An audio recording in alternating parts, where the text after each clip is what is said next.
You notice the slight twitch in their eye and the subtle shift in their tone that everyone else misses.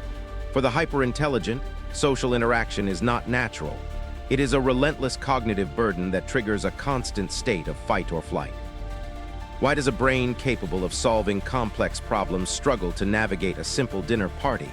Why does high intelligence often act as a barrier rather than a bridge to others? We need to look at the mechanics of the hyperanalytical mind. For many, social interaction isn't a feeling, it's a massive data set. Every movement, pause, and inflection is processed as a discrete piece of information.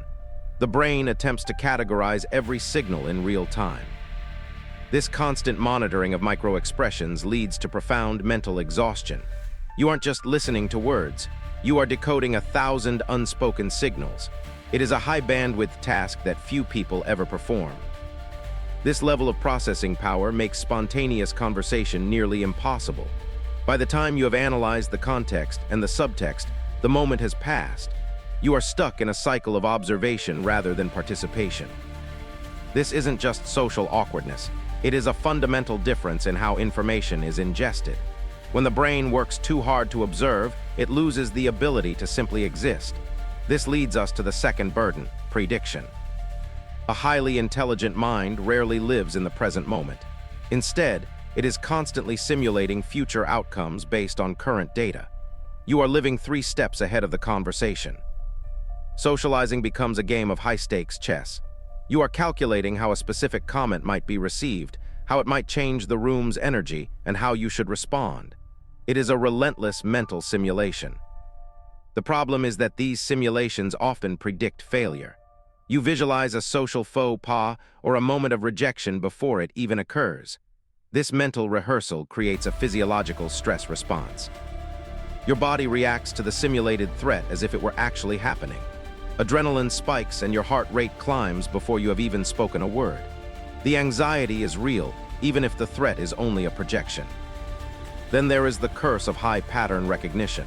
You see the inconsistencies between what people say and what they actually do.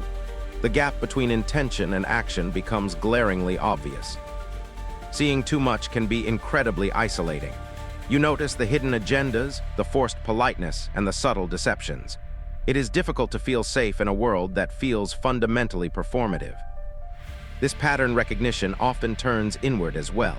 You become hyperfixated on your own perceived flaws and social errors.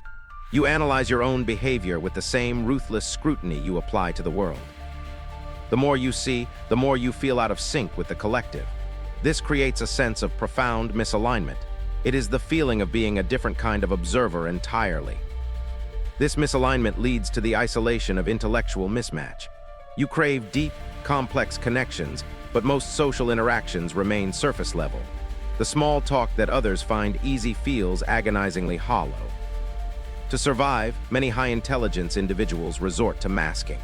You learn to dumb down your thoughts or simplify your language to fit in. You become a curated version of yourself to avoid friction.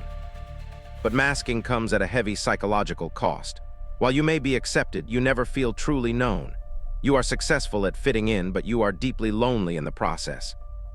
It feels as though you are speaking a different cognitive language. You are operating on a frequency that few others can hear. This creates a persistent sense of being an outsider in your own life. Breaking this cycle requires retraining how the analytical mind engages with the world.